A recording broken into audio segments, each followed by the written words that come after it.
Welcome back. So we've got another full day of hockey tomorrow. It does start an hour later again. So we started at 11 o'clock in the morning my time today. We do it again on Sunday. So I'm fine with that. If they want to do 11 o'clock in the morning starts, I won't argue. That gives me an hour longer in the morning to wake up and look like this. Because, sure.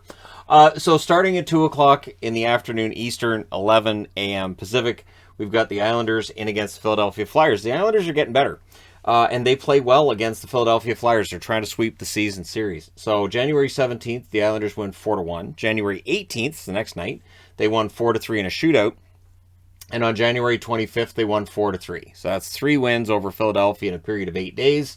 And now they finish out the series. The Islanders are 26-24-9 overall. Last 10 games, they're 6-3-1. They've won 2 in a row. Looks like they might be over 500 to stay for the rest of the year. They're 6 points behind Columbus. They're 4 points ahead of Detroit.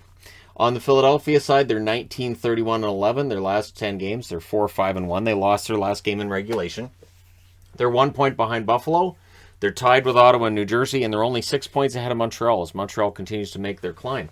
Then we fast forward 3 hours at 5 o'clock Eastern, 2 o'clock Pacific. And remember, I'm no longer doing a video specifically on one game. There'll just be one review for any given day. So 5 Eastern, 2 Pacific.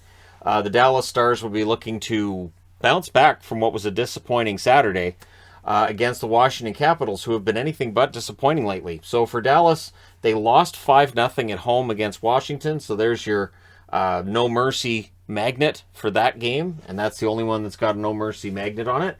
And for Dallas, they need to get things going. They're 33-24-3 the last 10 games. They're 5-4-1. They lost their last game in regulation. They're now 3 points back of Vegas. Now, they have the 4 games in hand, but with the way they've been playing, it doesn't really make a big difference. They're 2 points ahead of Vancouver and 3 points ahead of Winnipeg. The Washington Capitals, 35-18-10 overall. Last 10 games, they're 7-2-1. They've won 4 in a row. They're playing very well. They're 3 points back of the New York Rangers. They're only 1 point back of Boston. So the East is really tightening up from 1st through 8th there. While there's no real tension left between who's going to make the playoffs and who isn't, who finishes where is important. At least we think it's important, and then you get into the playoffs, and sometimes it is, and sometimes not so much. 6 p.m. Eastern, 3 p.m. Pacific, we have the New York Rangers in against the Carolina Hurricanes. On January 21st, Carolina wins the first meeting 6-3. These teams meet again twice in April 12th and April 29th. The New York Rangers can make things difficult for Carolina. They are 6-4 in their last 10. They're 38-18-5 overall. They're 5 points back of Carolina, so a regulation win pulls them within 3. They're 2 points back of Pittsburgh, so Pittsburgh fans, you're cheering for the Rangers tomorrow. I know how that feels.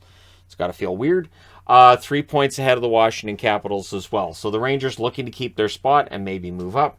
For Carolina, they're 41-14-6. They've looked human over their last 10 games. They're 5-3-2. They lost their last game in extra time. They're 3 points ahead of Pittsburgh, 5 points ahead of the Rangers, and looking to increase both leads tomorrow. It'll be interesting to see how they bounce back from a couple of subpar efforts this week. 7 o'clock Eastern, 4 o'clock Pacific. We get 2 games then. Winnipeg in against the Chicago Blackhawks. They've split the first 2 games on November 5th. Winnipeg wins 5-1. February 14th, Chicago wins 3-1. Winnipeg needs to win a bunch of games. They're 28-24-10 over their last 10 games. They're 6-3-1. They lost their last game in regulation.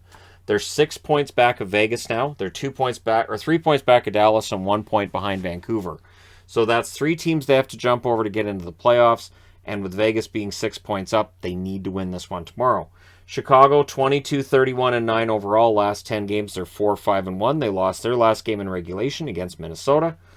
7 points back of San Jose. They're 9 points ahead of both Arizona and Seattle, who are at the bottom of the West. So for Chicago, who are likely selling, I've heard DeHaan's name, I've heard Fleury's name, other names out there. It's been said Kane's not being traded, but did this guy ever say anything remotely like, well, Kane could get traded? No. Just no. Absolutely no.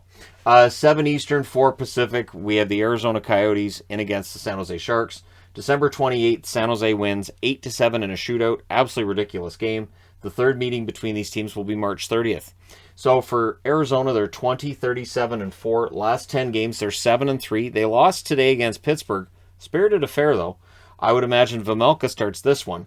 They're 9 points back of Chicago. They're tied with Seattle at the bottom of the Western Conference. The San Jose Sharks, 26-27-8 overall. Their last 10 games, they're 3-5-2. They lost their last 2 games in regulation. They're 5 points behind Anaheim. They're 7 points ahead of Chicago. So this game, obviously no playoff implications, but it should still be entertaining because the first game was 8-7. Wouldn't be surprised to see a similar score in this one. Now that I've said it, it'll be like 1-0 or 2-1 in a shootout. Then we fast forward 3 hours, and this game will get my undivided attention. It's the Buffalo Sabres and the Vancouver Canucks. So October 19th, Buffalo wins 5-2 against Vancouver, and that was the road trip that told us something was wrong with the Canucks, that this was a team that wasn't really going to have the kind of season Canuck fans would have hoped for. Now, Bruce Boudreau takes over. They have that huge jump. Now it feels like they're starting to fall back. So Buffalo will look to take advantage of that. They're 21-33-8 overall, but they're 5-5 in their last 10. They won their last game, and that was against Calgary. They're 7 points back of Detroit. They're 1 point ahead of Philadelphia, Ottawa, and New Jersey. On the Vancouver side, they're 30-26-7. Last 10 games, they're 5-4-1. They've lost their last 2 in regulation. Again, the one against Detroit hurts. They're 5 points back of Vegas, 2 points back of Dallas. They're 1 point ahead of the Winnipeg Jets. So the odds of them making the playoffs keep getting more and more daunting.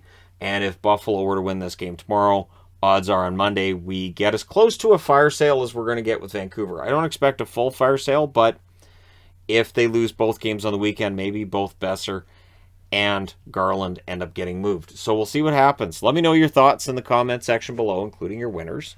Don't forget to hit like and subscribe if you're browsing your way through. You just happened upon this video. Thank you guys so much for watching, for all your support. I will talk to you again soon.